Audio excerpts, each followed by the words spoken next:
After 1 year, nakalipat na kami ng Laguna.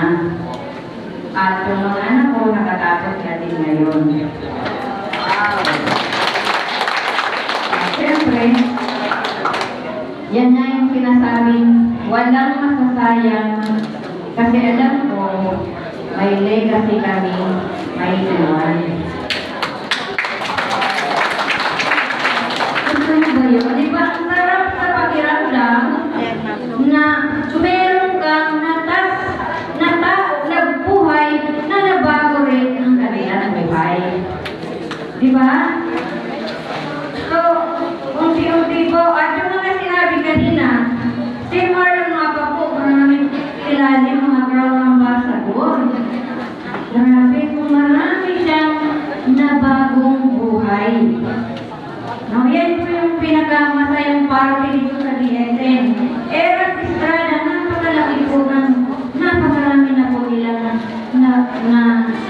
na create or na mga leaders. Grabe no, ang gagaling pa. Sabi ko nga kung hindi ka magaling, maghanap ka ng mas magaling.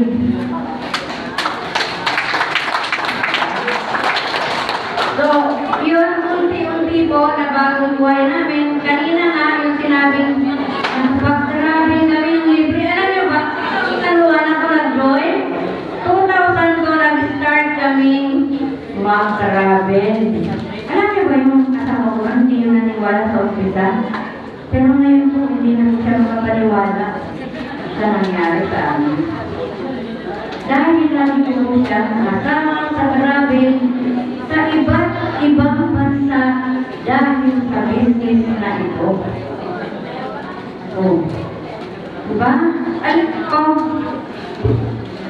marami dito sa inyo na mayroong katanungan. Anong tanong niyo? Ang tanong, alam ko na. Ang tanong, kagaya ko rin. May mangyayari, totoo kaya yan? May mangyayari kaya sa akin dyan? Diba? Tanong nyo ba yan? Yes! Diba? Suswertehin kaya ako dyan? Tanong nyo ba yan? Kasi yan po ang tanong ko dati sa sarili ko. Alam nyo ba kung anong sagot ko sa inyo ngayon? Oo. Oo. Pag naniwala ka at sinimulan mo.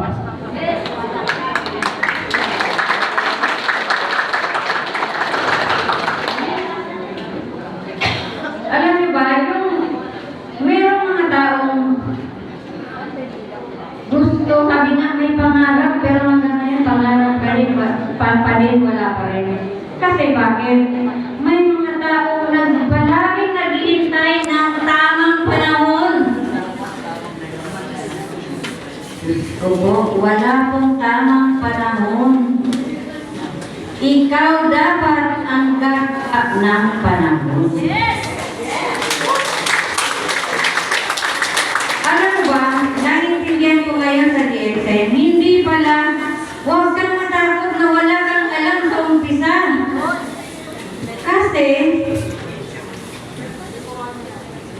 Kasi yung iba, hindi ko alam yan, kailangan magaling ka para sumali ka sa mga networking.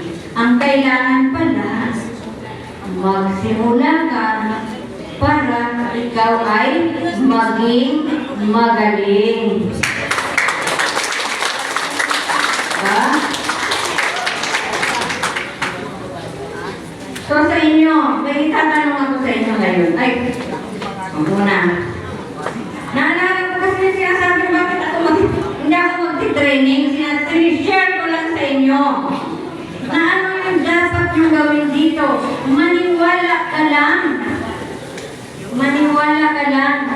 At mag-desisyon ka kung gagawin mo ba ito. Kasi kulang lang yan sa desisyon eh. Ang lahat ng bagay, pag nag-decide ka, pag nag-decide ka, ikaw ay magsisimula. Diba? So ako kasi nung talagang nag-decide ako agad. Hindi ko alam kung paano, pero alam ko mababago ang buhay ko.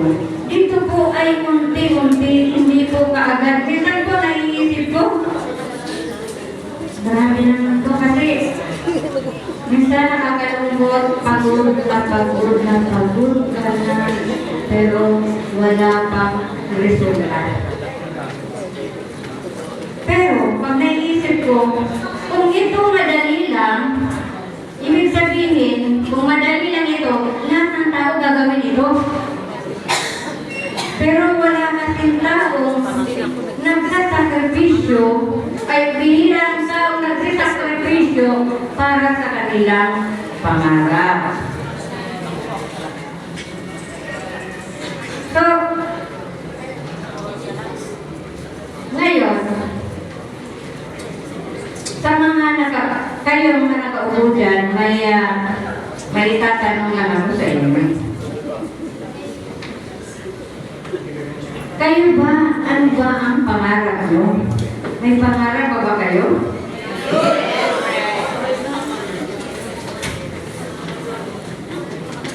Ano po ba ang gagawin mo pagkatapos ng summit na ito para simulan nyo?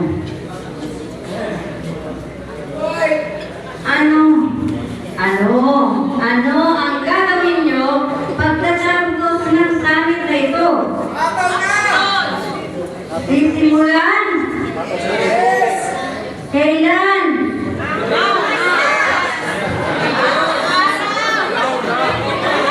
Alam niyo ba na may pangarap kayo sa puso nyo, naghihintay lang yan kung kailan nyo sisimulan. Kailangan nyo lang magtiwala.